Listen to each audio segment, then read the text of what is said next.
Bismillahirrahmanirrahiim. Waxaan daawadayaal halkan waa tubta wararka waxaad ku soo dhawaataan barnaamijyadeena qodobada ugu waaweyn ee aan daawadayaal soo qaadan doonana waxaa ka mid noqonaya Cabdiraxmaan Cabdishakuur Warsame hogaamiyaha xisbiga mucaaradka ee wadajir iyo kulanajiis maanta waxaa la siiyay shahaadada musharaxnimo Berito waxa ay u tartamayaan labaduba kuraas ka mid ah golaha shacabka ee baarlamaanka 11aad ee Jamhuuriyadda Federaalka Soomaaliya warar ayaan daawadayaal idinkaga Cabdiweli Muudey oo lagu celiyay garoonka Muqdisho iyo cidda ka dambaysa sidoo kale daawadayaal waan soo qaadan doonaa maxaa ka jira in arintan uu ka dambeeyo ra'iisul wasaare Maxamed Xuseen Rooble falaqan ayaa daawadayaal ku sameyn doonaa kooxda nabad iyo nolol waxa ay sameynayaan ficilo guraan oo uusan jeclaysan ra'iisul wasaaruhu maxay ficiladaas yihiin halkan ayaa daawadayaal ku soo qaadan doonaa magacyada siyaasiyiinta caanka ah ee ku fadhiya 13 kursi ee doorashadooda la shaaciyay ee beledweyne sidoo kale daawadayaal waan idin wadaagi doonaa xog arintaasi ku aadan dawladda Qatar waxa ay laba arin u ballan qaaday dawladda Federaalka Soomaaliya labadaasi arimood sidoo kale waa isdul taagi doonaa hayeesheenta aanan daawade oo faahfaahinta qodobadaasi guda gelin waxaan daawade ka dalbanaya oo ka codsanaya in muuqaalkan like saarto la wadaagta asxaabtaada adigoo subscribe noo saaraya channelka oo furan ee gambalaalkaasi durbadiiba aad u heshay muuqaaladan halkan soo gelino sidoo kale daawade muuqaalka qaybtiisa hoose ee faalada lagu gudbiyo commentiga aragtidaada ee nagula wadaag markaana daawade waxaad ku soo dhawaataa qodobadii dulmarkaa soo daawatay oo intaasi ka sii faahfaahsan anigoo ku bilaabaya Cabdiraxmaan Cabdishakuur Warsame hogaamiyaha xisbiga mucaaradka ee wadajir iyo kulanajiis ayaa maanta la siiyay shahaadada musharaxnimo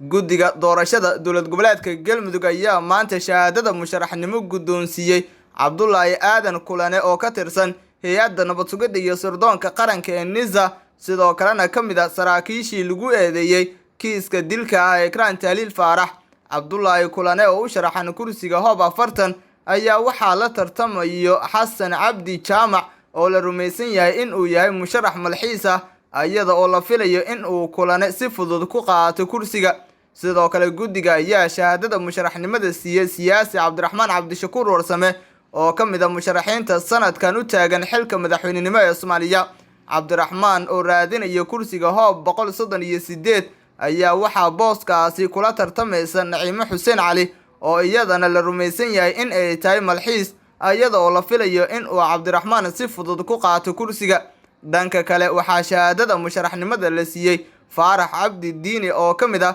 wasiirada dawlad goboleedka Galmudug kaas oo u taagan kursiga Hoob 7 doorashada kuraastan ayaa la filayaa in ay magaalada Dhuusamareeb ka dhacdo maalinimada Berito ah oo ku beegan Isniin waxaana la sii saadaalinayaa in ay ku soo bixi doonaan xubnahan aan idiin soo sheegnay magacyadoodan ay kala yihiin Cabdiraxmaan Cabdishakuur Warsame Cabdullaahi Aadan Kulane oo loo garanog yahay Jiis Mareexaan iyo sidoo kale Faarax Cabdi Diini Cabdullaahi Kulane oo u tartamaya kursiga beeshiisa ee Hoob 40 ayaa loo xiray kursiga waxaana la hubaa in uu soo qaadanayo halka Cabdiraxmaan Cabdishakuur Warsame oo u tartamaya kursiga beeshiisa ee Hoob 138 la isku dayay in la hor istaago balse lagu fashilmay sida aan xogta ku helnay Villa Soomaaliya ayaa waday dadaal xoogan oo kursiga looga dhigayo mid loo qoondeeyo haween si meesha looga saaro Cabdiraxmaan Cabdishakuur Warsame balse waxaa hadda muuqata in uu qorshahaasi fashilmay geeska kalena daawadayaal hadeen eegno Cabdiweli Muudey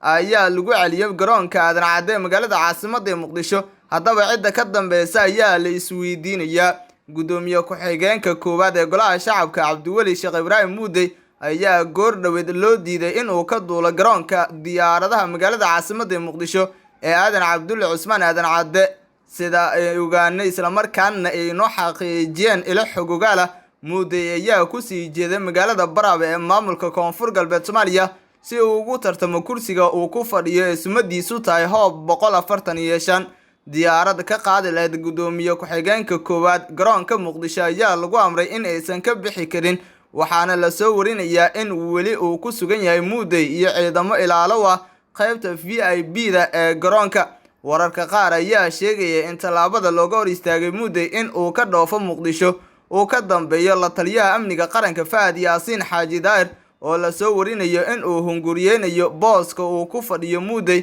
ee gudoomiye ku-xigeenka koowaad ee golaha shacabka kursiga uu ku fadhiyo Muudey Hoob 145 ayaa waxaa si gaara loogu xiray maxamed weli iyo cabdulaahi sheikh oo reer Australia ah. markaana daawadayaal Fahad Yaasiin Xaaji Daahir oo saaxiib dhow la Farmaajo sidoo kale ay isku ahayb yihiin Muday ayaa waxa uu gacanta ku hayaa maamulka kursiga uu dhaafiyay gudoomiye ku-xigeenka koowaad si uusan culays u wajihin rabitaanka Fahad. tan iyo markii ay bilaabatay doorashada golaha shacabka ayaa waxaa socday qorshe ujeedkiisu yahay in doorashada golaha shacabka lagu soo saaro saraakiil ka tirsan NISA si ay ku helaan xasaanad, kaasi oo uu qayb ka yahay Fahad Yaasiin Xaaji Daahir. taliyaha ku-meel gaarka iyo hay'adda nabad sugidda iyo sirdoonka qaranka ee NISA Yaasiin Cabdullaahi Maxamuud Yaasiin Faray ayaa hore xulafada Farmaajo iyo Fahad ugu guuleysteen in ay u boobaan kursiga Hoob 67, arrintaasi oo mar dhalisay xaaladda hubanti la'aan ah.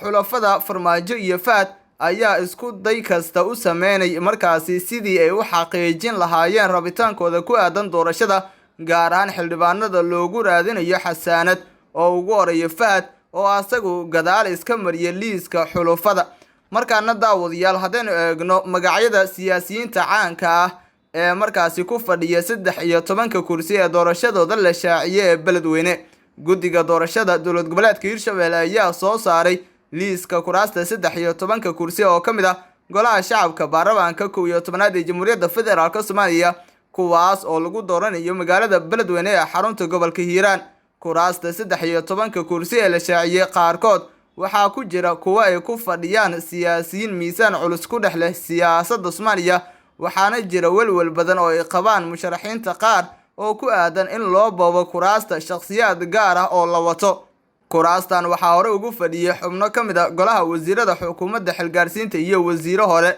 waxaana xiiso leh in uu ku jiro kursiga isha lagu wada hayo ee uu doonayo in uu soo qaato agaasimihii hore ee NISA Fahad Yaasiin Xaaji Daahir oo uu hadda ku fadhiyo xildhibaan Faarax Sheekh Cabduqaadir. xildhibaanada ku fadhiya kuraasta la shaaciyay in doorashadooda ka dhacayso beledweyne ayaa la filayaa in aysan intooda badan soo laaban, waxayna kala yihiin Hoob 3 waxaa ku fadhiyay Maxamed Cabdiraxmaan Sheekh Beene. Hoob 6 waxaa ku fadhiyay baarlamaankii 10aad Maxamed Cabdullaahi Axmed. Hoob 8 waxaa xilligan ku fadhiyay Dr. Xuseen Cabdi Cilmi. Hoob 15 waxaa ku fadhiyay baarlamaankii 10aad Xiis Xasan Aadan. Hoob 22 waxaa ku fadhiyay Cismaan Maxamed Cabdi Daalo. Hoob 31 waxaa ku fadhiyay baarlamaankii 10aad Yuusuf Xuseen Axmed. Hoob 32 waxaa ku fadhiyay baarlamaankii 10aad Khaliif Cabdi Cumar. Hoob 68 waxaa ku fadhiyay baarlamaankii 10aad Faadumo Faarax Ibraahim. Hoob 74 waxaa ku fadhiyay baarlamaankii 10aad Cabdullaahi Colaad Rooble. Hoob 86 waxaa ku fadhiyay Faarax Sheekh Cabduqaadir. Hoob 109 waxaa ku fadhiyay baarlamaankii 10aad Cabdifataax Qaasim Maxamuud. Hoob 252 waxaa hadda ku fadhiya Cabdicasiis Saalax Armaan. Hoob 274 waxaa ku fadhiya baarlamaankii 10aad Maxamed Cabdullaahi Xasan Nuux. maamulka Hirshabelle ayaa noqonaya maamulkii labaad ee shaaciyay doorashada kuraasta taala deegaan doorashada labaad ee doorashooyinka golaha shacabka, waxaana maamulkii ugu horeeyay noqday Koonfur Galbeed oo baraabe ku qabatay doorashada 13 kursi, waxaana la filayaa in maalmaha soo socda la qabto doorashada 13 kursi ay shaaciyeen guddiga doorashada dowlad goboleedka Hirshabelle. ugu dambeynna daawadayaal haddaynu eegno waxaa markaasi dowladda Qatar laba arin ee u ballan qaaday dowladda uu hogaamiyo madaxweynihii hore ee dalka Maxamed Cabdilaahi Farmaajo. wasiirka gaadiidka iyo duulista hawada xukuumadda Soomaaliya Duraan Axmed Faarax ayaa xafiiskiisa ku qaabilay danjiraha dowladda Qatar u qaabilsan arrimaha Soomaaliya Xasan bin Xamza Haashim, iyaga oo ka wada hadlay arrimo dhowr ah. labada mas'uul ayaa kulankooda diiradda ku saaray sidii loo xoojin lahaa iskaashiga ka dhaxeeya dowladaha Soomaaliya iyo Qatar sida uu shaaciyay gaadiidka iyo duulista hawada. waxaan ka wada hadalnay iskaashiga labada dal iyo sidii loo sii xoojin lahaa, ayuu yiri wasiirka gaadiidka iyo duulista hawada Soomaaliya. sidoo kale wuxuu intaasi ku daray in uu safiirka u ballan qaaday in Qatar ay ka qayb qaadan doonto horumarinta garoomada iyo kaabayaasha dhaqaalaha dalka. dhinaca duulimaadyada waxaan isla qaadanay horumarinta garoomada dalka iyo kor u qaadida kaabayaasha dhaqaalaha Soomaaliya, ayuu sii raaciyay wasiir Duraan hadalkiisa. ugu dambeyn Duraan Axmed Faarax ayaa uga mahadceliyay dowladda Qatar taageerada ay mar waliba la garab taagan tahay shacabka iyo dowladda Soomaaliya. qatar ayaa 5tii sano ee la soo dhaafay garab taagneed dowladda uu hogaamiyo madaxweyne maxamed cabdilaahi farmaajo waxayna dalka ka fulisay mashaariicyo kala duwan. si kastaba ha ahaatee ballanqaadkan cusub oo ay qatar u sameysay dowladda federaalka ayaa ku soo aadaya xilli haatan Soomaaliya ay ku jirto marxalad doorasho iyo waqti kala guura. guud ahaan daawadayaal waa inaga inta barnaamijyada channelka tubta wararka aan ku leenahay YouTube-ka. haddii aad daawatay muuqaalkan waxaan si naxariis leh kaaga dalbanaya inaad like saarto, sii share gareyso, subscribe saarto channelkeena ku soo biirto furata gambalka si durbadiiba aad u hesho muuqaaladan halkan soo gelino. sidoo kale daawada muuqaalka qaybtiisa hoose ee faalada lagu gudbiyo commentiga aragtidaada inagula wadaag. tan iyo barnaamijkan kiisa kalena daawadayaal intay ka gaareyno sidaas iyo nabadgelyo.